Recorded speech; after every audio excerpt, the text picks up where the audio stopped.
전미 예수님, 어느 성당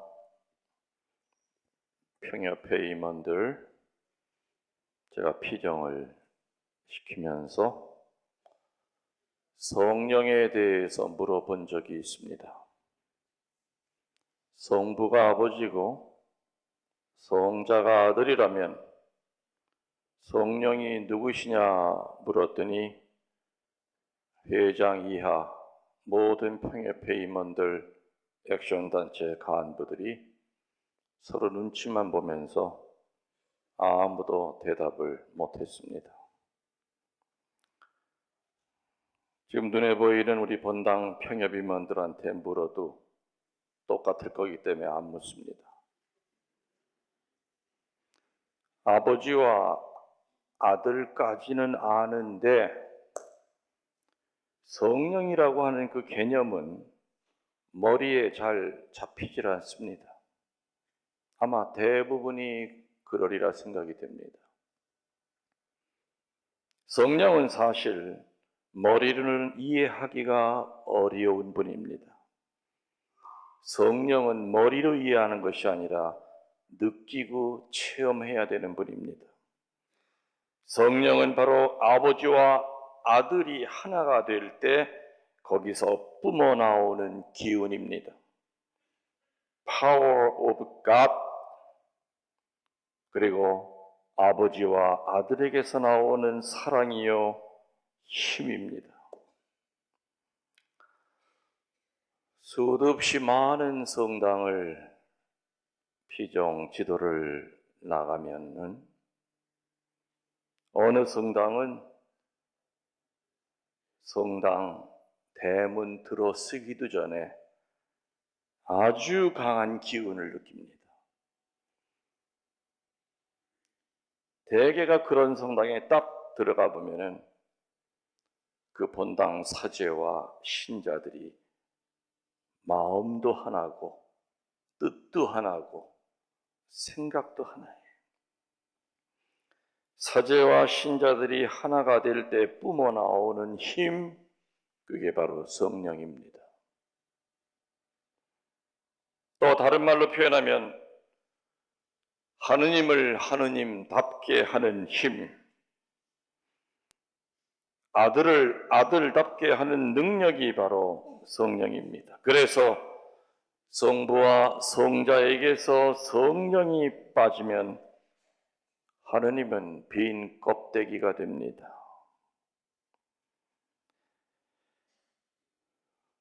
우리들 역시 우리들에게서 성령을 빼버리면 허수아비 신자에 불과합니다. 하느님을 하느님답게 하는 힘이라고 그랬습니다. 사제를 사제답게 하는 힘이 성령입니다. 수녀를 수녀답게 하는 힘이 성령입니다. 신자를 신자답게 하는 힘이 성령입니다.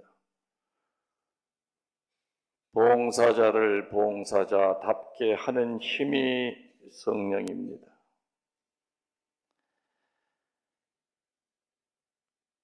예전에, 아주 오래전에 괴산 본당 신부를 한 적이 있었습니다.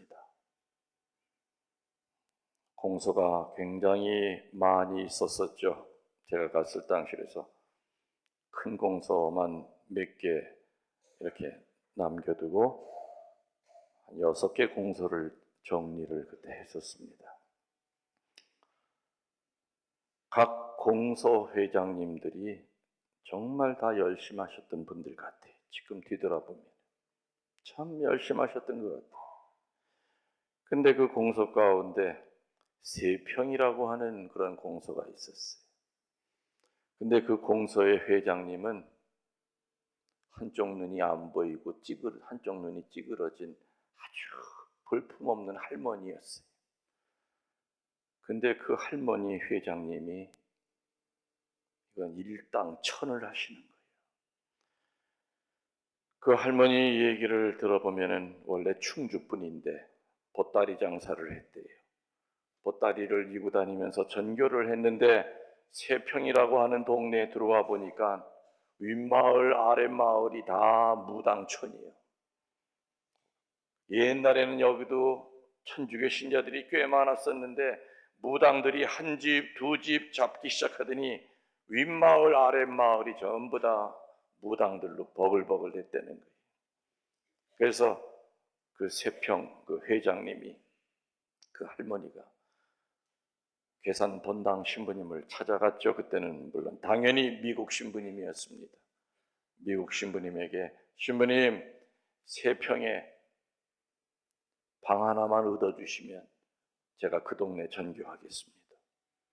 그래서 지금 현재 세평 공소짜리를 이렇게 사주시고 다 쓰러져가는 오막살이 하나가 거기서 사시면서 얼마나 이 할머니가 하느님을 등에 업고 기가 셌든지 몇 년 안에 무당들을 다 내쫓았어요. 무당 머리채를 잡아서 냇가에 내치고. 그러니까 동네 사람들이 보니까 참 키도 쬐끄맣고 볼품도 없는 할머니가 그 기가 센 무당들을 가지고 논단 말이에요. 그러니 무당한테 매달렸던 사람들이 어디로 오겠습니까? 그렇죠. 그 작은 할머니에게서 미신에 빠져 있던 사람들은 성령을 본 거죠. 정말 무서운 힘이다.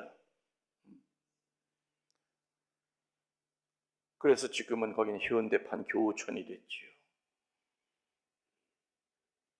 한 달에 한 번 미사를 가고 판공성사 때가 되면 갑니다.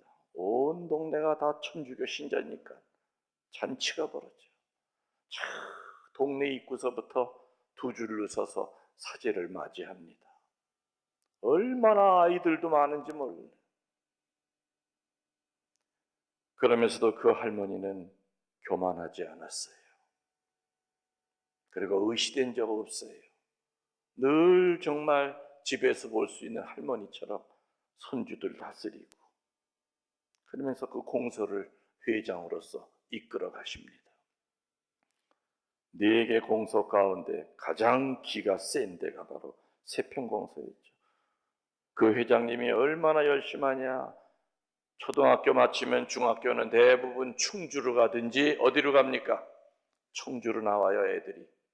그러면 판공성사 할 때가 되면은 본당에 와서 자기네 공소 아이들 판공성사 표를 가지고 청주 시내 중학교 앞에서 문에서 기다려요. 애들이 나오면 애들 딱 잡고 가까운 성당에 가서 성사보게 하고 성사표에다 사인 받아가지고 괴산성당에 갔다가 딱 접수시키는 거예요.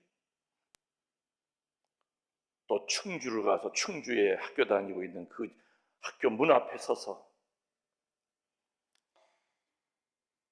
그 회장님 근황을 물어보니까 뭐 당연히 90이 훨씬 넘으셨죠. 이제는 충주의 어느 요양원에 계시다는 얘기를 들었어요.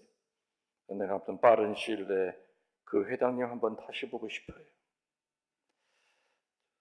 저는 그 회장님을 보면서 참 저렇게 작고 볼품없는 할머니가 사제 20명, 30명보다 낫구나. 왜? 성령이 함께하기 때문에. 성령이 함께하지 않는 사제 수백 명이 모여 있는 것보다 성령이 함께하는 평신도가 하나 있을 때 그 본당은 살아요. 그래서 성령은 사제와 수녀와 신자들, 본당의 모든 간부들을 간부답게 하는 힘입니다. 성령이 함께하면은 모든 언어를 뛰어넘을 수가 있어요. 90년대 중국이 문을 개방할 그 즈음에 저는 이때다 싶어서 피정팀을 꾸려서 중국을 10년 동안 선교를 나간 적이 있었습니다. 5년은 조선족 연변 자치지 쪽에서 피정을 시켰고 저 훈춘부터 쭉 훑으면서 5년은 중국 사람들, 한족, 한국 신부로는 처음 중국이 개방되고 처음 피정 지도를 제가 나갔어요. 김대건 신부님, 최영업 신부님, 그분들이 부제를 머무르던 소팔가자 성당에 한국에서 준비해간 현수막을 쫙 빨간 천에다가 황금 글씨로 김대건 신부 현양 추모해 하고, 그 중국 사람들은 공산화되기 이후부터는 한 번도 피정이라는 걸 해본 적이 없었죠. 정말 역사적인 피정을 했었어요. 물론 저는 중국말을 모릅니다. 그렇기 때문에 조선족 교우가 옆에서 통역을 합니다. 그런데 조선족 자체가 서울말을 잘 몰라요. 예를 들어서 조선족들이 안 쓰는 단어가 있어. 조선족은 남편이라고 하는 단어를 안 써요. 나그네라고 그래요. 우리 집 나그네입니다 그래. 그만큼 여자들이 세요. 남남북녀라는 말이 그 뜻이에요. 한 번은 도문인가 어느 쪽에서 아침에 미사를 하려고 하는데 신자들이 쫙 오는데 덩치가 남산만한 남자를, 그 남자의 반도 안 되는 여자가 남자의 허리춤을 잡고 성당으로 끌고 옵디다. 그래서 아니 왜 그렇게 끌려옵니까? 그랬더니 그 자매님 하는 얘기가 이 나그네가 오늘 성당 빼먹으려고 그래서 귀싸대기 한 대 갈기고 허리춤 잡아서 끌고 오는 겁니다. 정말 얼굴 보니까 뺨자국에 뺨에 자국이 뻘게 그렇게 강해요. 생활력이 대단해요. 아무튼 서울말을 하면은 조선족을 거쳐서 중국 사람들한테 갈 때는 40%그 정도밖에 전달이 안 돼요. 어떨 때는 내가 좀 재미난 얘기를 해요. 근데 한국 신자들은 바로 웃죠? 근데 이렇게 거쳐서 이렇게 한번 또 가야 돼. 과연 이 사람들이 웃을까? 웃어. 정말 감동적인 얘기를 할 때는 이렇게 거쳐서 가더라도 이 양반들이 손수건을 꺼내들고 울기 시작해. 다시 말하면은 사람의 언어는 한계가 있어요. 아무리 통역을 잘하고 아무리 번역을 잘하더라도. 그러나 그 말씀을 전하는 사제가 성령 충만하고 그리고 그 통역하는 사람이 성령 충만할 때는 40%밖에 전달이 안 됐다 하더라도 60%는 바로 성령의 언어로 전달이 되는 거죠. 그래서 이게 바로 12사도들이 성령 강림을 받고 성령을 받고 시장터로 뛰어나가서 전 세계에서 모여든 사람에게 설교를 해도 다 자기 나라 말로 알아들었구나. 이게 가능하구나. 저는 거기에 힘을 얻어서 그래, 내 중국말 한마디도 몰라도 이분들 내가 고백성사도 줄 수 있겠다. 중국 사람들이 들어와요. 뭐라고 샬라샬라 되는지 하나도 못 알아들어. 저는 그렇지만은 뭘 믿느냐? 이 자리에는 나만 있는 게 아니라 예수님이 들으시는 거예요. 저는 장단만 맞추면 돼. 그분들이 뭐라고 할 때마다 하면서 그리고 다 끝난 것 같으면은 보석을 줘야죠. 묵주 딱 꺼내가지고 아이 두 번 그럼 바로 알아들어. 그래서 저는 전 세계 어디를 가도 고백성사를 줄 수가 있다 이겁니다. 이게 바로 성령의 힘이에요. 우리들 역시 성령을 우리에게서 빼버리면 허수아비 신자에 불과합니다. 주일 잘 지키면서 봉사 열심히 하는 듯 하지만 속은 알맹이가 없는 빈 깡통 같다 이겁니다. 아무리 기도하고 봉사해도 깨진 독에 물 붓는 격입니다. 성령이 함께하지 않으면 사제도 직업이 돼버립니다. 신자들은 허수아비밖에 안 됩니다. 기쁨이 없습니다. 그리고 아무리 좋은 얘기를 들어도 성당 밖에 나가면 세상 사람들이랑 똑같습니다. 어떤 분이 성령 세미나를 통해서 은사를 많이 받았습니다. 뭘 받았다고요? 은사를 많이 받았어요. 그래서 이상한 언어도 하고 또 치유의 은사도 받았는지 그 자매가 손만 대면 사람들이 정말 낫는 거예요. 그래서 열심히 나름대로 처음에는 환자 방문도 하고 또 철야 기도도 인도하고 교회 봉사에 앞장을 섰어요. 처음에는 참 겸손하게 살았던 것 같아요. 근데 그런 사람이 어느 날부터 바뀝니다. 독선적이 되고 아집에 사로잡혀 있고 또 남을 판단할 때 무섭게 판단을 하는 거예요. 한번 자기 마음에 안 들면 용서라는 게 없었어요. 어떤 때는 사제 머리 꼭대기 위에 올라가 있기도 했죠. 그래서 은사 받았다고 하는 사람들은 정말로 조심하여 스스로 걸려 넘어지지 않게 해야 됩니다. 성령께서는 우리가 공동체 안에서 효과적으로 봉사할 수 있도록 9가지의 은사와 9가지의 열매를 맺게 해주셨다.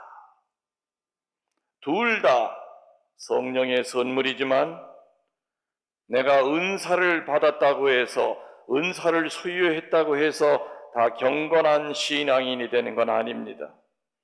은사를 받았다 해도 성령의 열매를 맺지 못하면 그 은사는 하느님께 영광이 될 수가 없습니다. 마치 인격을 갖추지 못한 사람이 권력을 잡으면 그 권력을 그릇되게 남용하는 것처럼 우리의 삶 속에서 성령의 열매인 사랑과 기쁨과 평화와 인내와 친절과 선행과 진실과 온유와 절제의 열매가 없다면은 아무리 많은 은사를 받았다 하더라도 요란한 징과 울리는 꽹과리에 지나지 않는다는 것이겠죠. 요한복음 15장 8절에 너희가 많은 열매를 맺고 참으로 나의 제자가 되면 내 아버지께서 영광을 받으실 것이다. 사람들은 자꾸 은사에 집착을 합니다. 어느 신부님 치유 은사 받으셨대, 어느 수녀님 구마 은사 받으셨대, 몰려듭니다. 왜 그렇게 몰리냐? 은사는 꽃입니다. 그래서 꽃 구경하러 오는 것처럼 꽃처럼 아름답고 근사하게 보이기 때문에 은사를 찾아서 옵니다. 그러나 꽃의 존재 이유는 뭘 맺게 하기 위함입니까? 열매를 맺게 하기 위함이죠. 은사만 보고 열매를 청하지 않는다면 또 은사의 그 혜택을 입고선도 열매를 맺지 못한다면 그게 무슨 의미가 있겠는가? 성령 강림 대축일이 여러분 살아생전에 수십 번 지나간다 하더라도 하루에 여러분이 기도할 때마다 성부와 성자와 성령이라고 성령을 부른다 하더라도 성령을 체험하지 않으면 죽을 때까지 하느님이 어떤 분인지를 모를 겁니다. 그냥 학교 출석하듯이 주일날 되면 가야 되는 거고, 학교 출석하듯이 레이저라고 하는 단체에 들었으니까 가야 되는 거고, 반모임에 나와야 되는 거고, 예수님이 돌아가신 후에 12 제자들은 다락방에 무서워 벌벌 떨고 있었다고 그랬습니다. 성령이 오시기 전까지는 그냥 교회가 아니라 집단이었습니다. 무언가 야망을 가지고 각자가 머릿속에 계산을 하고 있는, 저 양반 왕만 돼봐, 나한테 분명히 한 자리 주실 거야, 우리 집안도 전부 다 이제는 쉼표, 이제 고생 끝, 그런 마인드를 갖고 있던 그냥 세속 집단이었습니다. 다시 말하면 예수님의 은사만을 보고 쫓아다녔던 사람들이었습니다. 예수님이 피워낸 그 꽃만 보고 꽃 구경만 하러 왔던 사람들이었습니다. 비로소 성령이 함께한 다음에 열매를 맺기 시작하죠. 두려움도 없어지고 교만도 없어지고 무분별한 것도 없어지고 입을 다스릴 줄 알게 되고, 긴 역사를 가지고 있는 우리 서운동 순교성지 성당 안에, 순례지 성당 안에 성령이 사제를 통하여 여러분에게 내려가고 또 말씀을 통해서 내려가고 여러분이 영하는 성체를 통하여 내려갈 때 우리 서운동 성당에서는 강한 기운이 나갈 겁니다.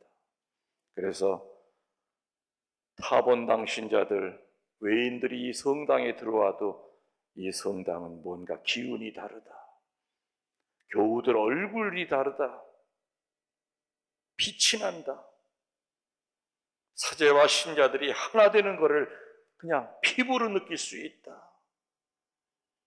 그래서 이 성당에 와서 치유받고 돌아가고 기쁨을 찾아 돌아가고 평화를 찾아서 돌아가고 그런 성당으로 거듭나기를 기도합시다. 아멘. 모두 일어나시어 우리들의 신앙을 고백합시다.